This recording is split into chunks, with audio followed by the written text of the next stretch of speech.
Sa kasalukuyan po ay nagpapatuloy ang pagpapatupad ng Public Utility Vehicle Modernization Program o ngayon ay kilala bilang Public Transportation Modernization Program o PTMP.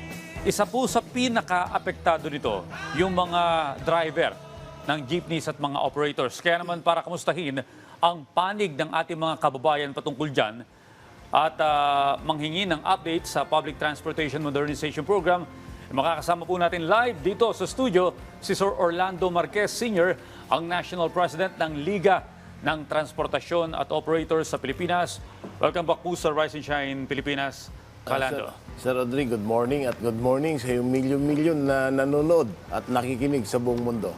Okay, Kalando, no? So, recently, ang Senado po may pinirmahan na resolution na humihingi na pansamantalang pag-aralan pong muli yung PUV Modernization Program. Ano po ang inyong opinion patungkol dito? Ako ay welcome po yun dahil nga unang-una, ako hindi naman tayo ipokrito. Dapat lang talaga na mapag-aralan mulit dahil nga yung pricing, kaya nga yung mga talagang kumukontra dito, problema yung pricing eh. Dahil nagsimula tayo sa 1.4 plus complete accessory, inabot ng 1.6. Pricing ng unit, sir. Pricing ng unit ng Okay. class 2. O, class 2 unit. So ngayon, nagkalipas lang ng mga ilang taon, umabot na ngayon ng 2.4 million. Kaya ito ho ay talagang ako sang-ayon doon sa sinasabi nila na mayroong problema. Kaya kami ay sumulat mismo kay Presidente BBM na talagang itong Public Transport Modernization Program dapat kasi unahin na magkaroon tayo ng tinatawag na National Summit Conference para lahat ng mga i-include anuman ang mga dapat modernization development program mapag-usapan kung ano ba saan tayo magsisimula. Unang-una kagaya ngayon, Sir Audrey, ngayon ay tapos na yung consolidation, tinuldukan na ng ating kagalang-galang na Pangulo. So yan ho, ay talagang sang-ayong kami dahil nung nag-usap kami doon sa San Juan, ay kami ho talagang sang-ayon sa sinabi niya at yung decision ng Pangulong BBM, Bongbong Marcos Jr., tama ho dahil nga majority kami, bakit ang pinakinggan ay yung minority na hindi man lang dapat nag-usap-usap muna.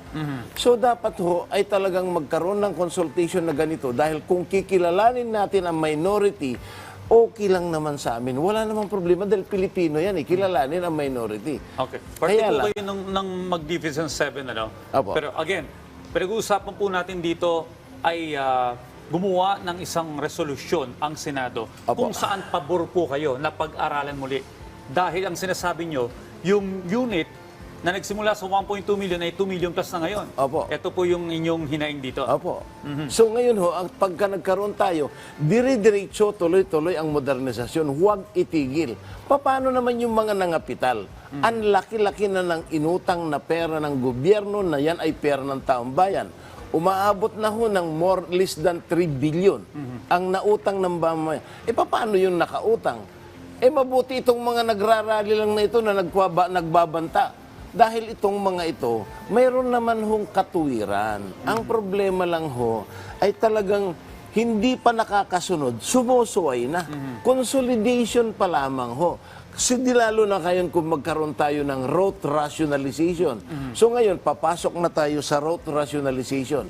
Mag-i-evaluate na dapat ang kakalsadahan, i-evaluate natin. Anong haba ng rota, ilan ang taong siserbisyuhan sa lugar na yan, ilang oras ang trabahador na siserbisyuhan, at saka makita natin kung anong klaseng sasakyan ang ilalagay sa mga rutang yan. Well, sinabi po ng ating Pangulo na dapat pa rin ipagpatuloy yung PUV Modernization Program. Pero Dapat. ano po ba yung nangyayari? Bakit po nagkakaroon ng mga ganitong kadahilanan? Ito nga po dahil nga hindi po kasi nung araw, ito naman ho ay hindi natin inano yung nakaraan na, tapos na yon. Pero ngayon, ang aming kahilingan ngayon na ito po ay sinadjust namin kay Secretary Jimmy Bautista, kay Secretary Benhar Abalos na sumang-ayon sila na magkaroon ho, dahil sinasabi nila na may problema na patsi-patsi, dapat pag-usapan na dito ngayon sa nationwide public consultation na Transport Summit Conference para makita natin kung ano yung problema. Para sa ganun, maayos natin. At saka ang number one ngayon, Sir Audrey, malagyan ang tamang pondo dahil matagal ko nang sinasabi na kailangan ang pondo, anuman ang programa ng gobyerno na hindi naman pinupundohan. Walang kwenta yan. Tignan mo yung 4-piece, Sir Audrey. May pondo yan. 100 billion ang pondo ng 4-piece. Napakaganda. Kami rin ho yung nakikinabang dyan. Pero kung itong public transportation na lahat ay malagyan ng pondo, dahil ang laki ng buwis namin ay bigyan ng pondo, wala na pong atras yan. Magagaya na natin ang Singapore, magagaya natin ang Korea, magagaya ng Japan.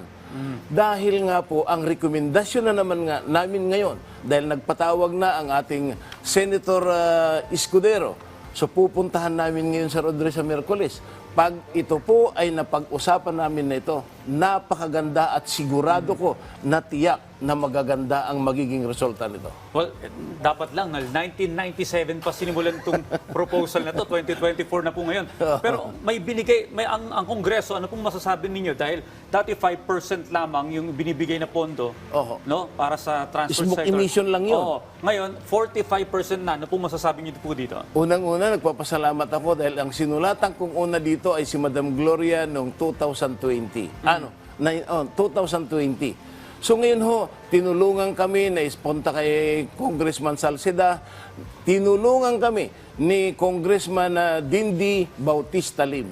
Siya ho yung nagporsigi at saka si Congressman Rufus Rodriguez, sila Congressman Salceda, sila Congressman marami ho, halos 90% of the total Congress ay nakaperma po dyan sa resolution ho na binigay ko sa inyo.